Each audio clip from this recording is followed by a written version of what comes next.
Let's get into it now with columnist at the Herald Sun and co-host of Outsiders, Rita Panahi, and New South Wales State Political Editor at the Australian newspaper, Andrew Clennell. Great to have you both here. A bit of a post-election week wash-up right across the board.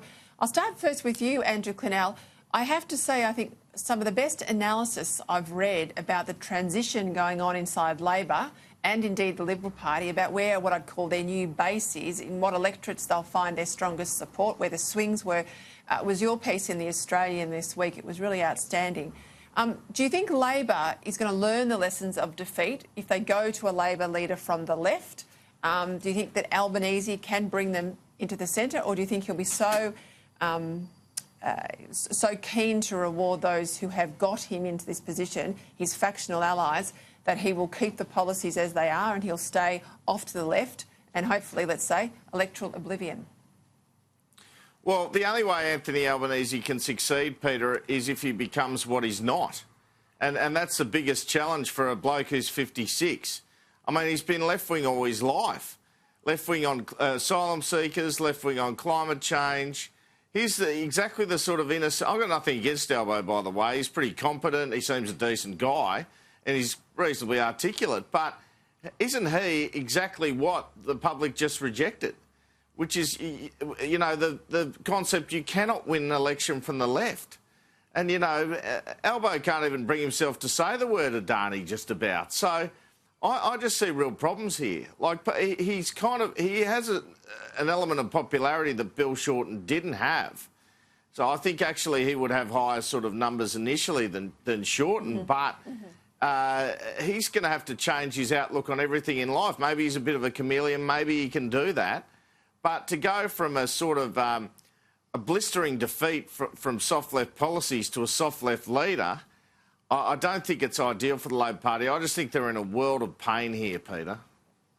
But this, Rita, will be the challenge. I mean, if Albanese is in charge, a man from the left, some could say, you know, it's a Nixon to China sort of moment. Only someone of the left could bring the party out of the left and into the right. Or if he does try and do that, others say to me that he's going to end up with really grave issues of authenticity and that, in fact, he will take away what has been this relatable, authentic sort of character. He'll take away what's been his really big political calling card. Oh, absolutely. His greatest asset is his authenticity. That's what people love about him. He seems to be a knockabout bloke. That's what Bill Shorten didn't have. He was the chameleon, not Albo. So for Albo now to suddenly become a conservative or become, strong on borders and strong on economic policies, no one's going to buy that, nobody. So they are in a world of hurt because they have got precisely the wrong person and he's the only candidate for the job. Hey, I want to put up a tweet from Claire O'Neill. She's not long been in the parliament, but she's making it clear that people are ringing her and trying to encourage her to run as Labor's deputy leader. At the moment, you'd have to say the leadership will really come down between Richard Marles and Jim Chalmers. They're both from the right. One's out of Queensland, one's obviously Richard Marles out of Victoria. I'm hearing late mail that the numbers are well and truly behind Richard Marles, that there's been a deal struck. There's some presence on their way to Christina Keneally in order to buy support out of New South Wales. We'll see if all of that eventuates. But I tell you what, Rita, isn't it interesting, after last term of Parliament being all about the women, it was the Parliament of the women and division and Labor crowing about women, that we'll get a situation where the party with more senior women or the most senior woman will end up being the National Party. Their deputies are female. The Libs, right across the board, is a male sort of senior leadership team. And indeed, it looks like it'll be the same for Labor, which shows it's actually about merit. Well, it is, but I think you could argue that Labor has a women problem.